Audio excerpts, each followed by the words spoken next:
நடிகர் அவர்கள் ரவிக்குமார் உடல்நலக்குறைவால் காலமாகியிருக்கிறார். 71 வயதான அவர் தற்போது உடல்நலக்குறைவால் காலமாகியிருக்கிறார். இளமை என்னும் பூங்காற்று என்ற பாடல் மூலமாக அவர் பிரபலமானார். உல்லாச யாத்ரா என்ற மலையாள படத்தின் மூலம் சினிமாவில் அறிமுகமான ரவிக்குமார் தற்போது 71 வயதில் காலமாகியிருக்கிறார். மலபார் போலீஸ், ரமணா, மாறன், விசில், சிவாஜி, வியாபாரி உள்ளிட்ட படங்களில் குணச்சித்திர வேடங்களில் இவர் நடித்திருக்கிறார். தொலைக்காட்சி தொடர்களிலும் நடித்து வந்த அவர்கள் ரவிக்குமார் உடல்நல குறைவால் இன்று உயிரிழந்திருக்கிறார். இளமை என்னும் பூங்காற்று பாடல் மூலமாக தமிழ் சினிமாவில் பிரபலமான அவர்கள் ரவிக்குமார் உடல்நல குறைவால் இன்று உயிரிழந்திருக்கிறார். பாலச்சந்திரனின் அவர்கள் படத்தில் நடித்த ரவிக்குமார் இளமை என்னும் பூங்காற்று என்ற பாடல் மூலம் பிரபலமானார்.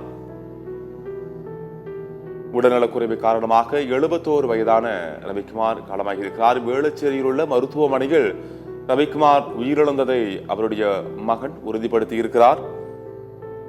மலபார் போலீஸ், ரமணா, மாறன், விசில், சிவாஜி, வியாபாரி உள்ளிட்ட படங்களில் குணச்சித்திர வேடங்களில் நடித்த அவர்கள் ரவிக்குமார் தற்போது உடல்நலக்குறைவால் காலமாகியிருக்கிறார். கேரளாவை பூர்வீகமாக கொண்ட ரவிக்குமார் உல்லாச யாத்ரா என்ற மலையாள படத்தின் மூலம் சினிமாவில் அறிமுகமானார். அதன் பிறகு மலபார் போலீஸ், ரமணா, மாறன், விசில், சிவாஜி, வியாபாரி உள்ளிட்ட படங்களில் குணச்சித்திர வேடங்களில் நடித்து பிரபலமானார்.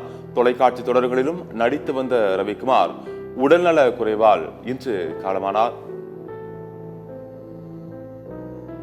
வேளச்சேரியில் உள்ள மருத்துவமனையில் காலமானதாக அவருடைய மகன் இதனை உறுதிப்படுத்தி இருக்கிறார்.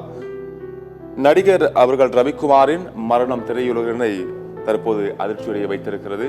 இது குறித்தான முக்கிய செய்தி தற்போது பார்த்து விரிவான தகவல் பின்வரக்கூடிய செய்திகள் தொகுப்பில் பார்க்கலாம்.